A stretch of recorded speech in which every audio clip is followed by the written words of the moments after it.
તારક મહેતા કા ઉલ્ટા ચશ્મા જેઠાલાલને લઈને ખૂબ જ દુઃખદ સમાચાર સામે આવી રહ્યા છે। ટેલિવિઝનની દુનિયામાં દર્શકોનો પ્રિય શો તારક મહેતા કા ઉલ્ટા ચશ્માના આ દિવસોમાં નકારાત્મક કારણોસર સમાચારમાં છે। સામાજિક સંબંધો પર આધારિત આ શોની વાર્તા આ દિવસોમાં કલાકારો અને નિર્માતાઓ વચ્ચેના ઝઘડાને કારણે ચર્ચામાં છે। જેઠાલાલ ચંપકલાલ ગડાનું પાત્ર ભજવતા દિલીપ જોશી અને શોના નિર્માતા અસિત કુમાર મોદી વચ્ચે જોરદાર લડાઈના સમાચાર સામે આવી રહ્યા છે। એક અહેવાલ મુજબ આ સમગ્ર ઘટના આ વર્ષે ઓગસ્ટની શરૂઆતમાં બની હતી અને વાસ્તવમાં એવું કહેવામાં આવી રહ્યું છે કે આ લડાઈ ફી કે પૈસાને લઈને નથી, પરંતુ રજાને લઈને છે અને રજાને લઈને બંને વચ્ચે ઉગ્ર બોલાચાલી થઈ હોવાનું જાણવા મળે છે।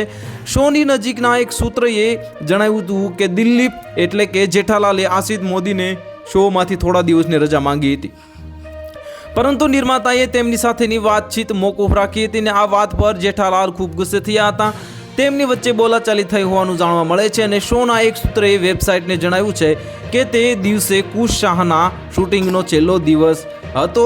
તેણે કહ્યું હતું કે અહીં દિલીપ જોશી પ્રોડ્યુસર આવે અને તેની રજાઓ વિશે વાત કરે તેની રાહ જોઈ રહ્યા હતા, પરંતુ તેઓ આવ્યા અને સીધા કુશને મળવા ગયા અને આ બાબતે દિલીપ જોશી નિરાશ થઈ ગયા હતા અને તેમની વચ્ચે ઉગ્ર બોલાચાલી થઈ ગઈ હતી।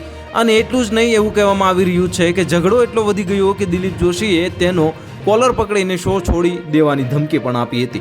તો હાલ માટે આટલું જ, મળીશું નવી અપડેટ સાથે। જો તમને અમારા વિડીયો પસંદ આવતા હોય તો વિડીયોને લાઇક કરી દેજો, ચેનલને સબસ્ક્રાઇબ કરી બાજુમાં આવેલા બેલ આઇકનને દબાવી દો, જેથી તમને આવા સમાચારની અપડેટ મળતી રહે।